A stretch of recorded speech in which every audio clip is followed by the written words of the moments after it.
وحشتوني. لو انتوا أول مرة تتابعوني this is Yara. لو انتوا متابعيني بقالكم كتير في الصالون هلو وحشتوني يا حبيبي. النهارده بقى مش جاسب، النهارده عن تتفرجوا ايه جي تشانجوك غير The Manipulated، لأن أكيد في ناس أول مرة تشوفه. ممكن تكون في ناس متابعاه بس مش عارفة ايه أحلى أفلام أو مسلسلات ليه، فجيتوا للخبرة. هقول لكم على شوية أفلام، يعني على فيلم واحد ناس بتشكر فيه أنا مشوفتوش، وعلى كام مسلسل أنا تابعتهم بصراحة كانوا شيف's كيسز. الأستاذ جي تشانجوك اليومين دول عامل لنا تحفة فنية اللي هي The Manipulated.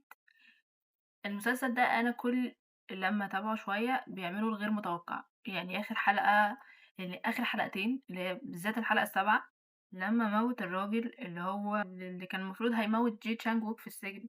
ما توقعتهاش بجد، أنا مفكرة الراجل ده هيكمل معانا داخل المسلسل.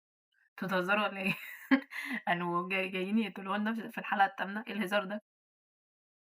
ده خلّص على نُص الteam اللي معاه واستبدله بteam تاني،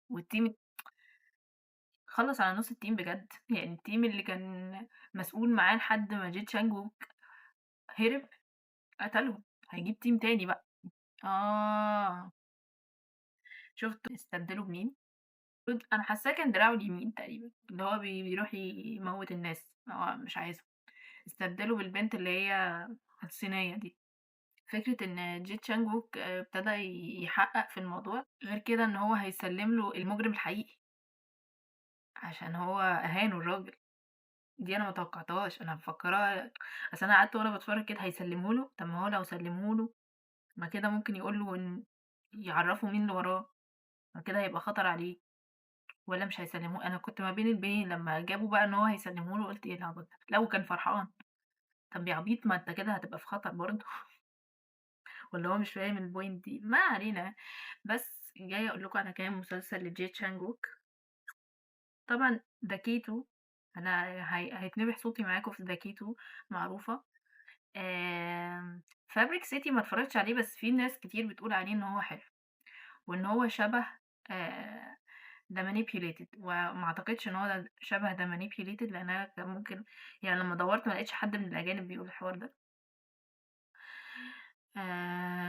بيقولوا قصتين غير بعض، هُم شبه بعض في الأحداث بس هُم قصتين غير بعض.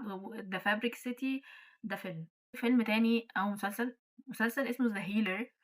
هاموت وأتابعه، هاموت وأتابعه. طب ما تابعتوش ليه؟ أنا مش عارفة. كل شوية بينزّل تحفة فنية جديدة فبابقى مستنياها، لحد أمّا يخلص بقى The Manipulated ممكن أبقى أتفرج على The Healer. بس حاسة إن هو مش هيبقى بعظمة The Keto، فعشان كده مش عايزة أتصدم، بس هاشوف. ابقوا اقترحوا عليَّ أشوفه It's worth watching والّا هاتضايق. بس بالنسبة لي اللي أنا اتفرجت عليهم لجي تشانج-wook بجد باحبهم جدًا.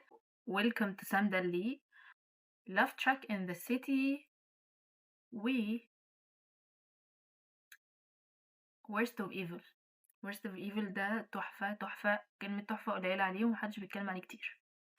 يعني هُم شهروا اللي هو كان طالع فيه في Gangnam ده، وما شهروش The Worst Evil. Are you kidding me? Are you kidding me؟ بجد. كان طالع فيه ضابط وكان متخفي عشان يقبض على واحد تاجر كل حاجة. هو تاجر كل حاجة بصراحة، لحد أمّا هُم بقوا صحاب جدًا، يعني حسّسه إن هو خلاص أنا واحد منكم، وبعد كده قبض عليه. اوعى الغدرة، اوعى الغدرة، اوعى. وطلع بقى إيه الراجل ده كان مصاحب مراته، فحس إن مراته ابتدت تحن وسابها، مع إن الراجل مات. يعني هو الراجل التاني مات، اللي هو تاجر كل حاجة ده مات، بس هو خسر مراته، اترقى في شغله، وخسر اللي هو المفروض صاحبه ده. يعني أنا حاسة لحد آخر حلقة هو كان مُعتز بصداقته بصراحة، يعني حتى حَط له الخاتم بتاعه تقريبًا على his grave، القبر بتاعه. فلأ كان تحفة. it worth watching. وبس جيت أقول لكم على ال4، أنا قُلت لكم 4: K2، Fabric City، EVO، و5. جيت أقول لكم على ال5 تحف فنية دول، وهتدعوا لي.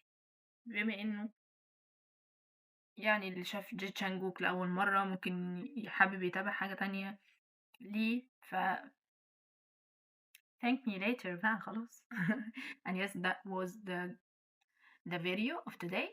Hope you're enjoying watching it. Yes, bye.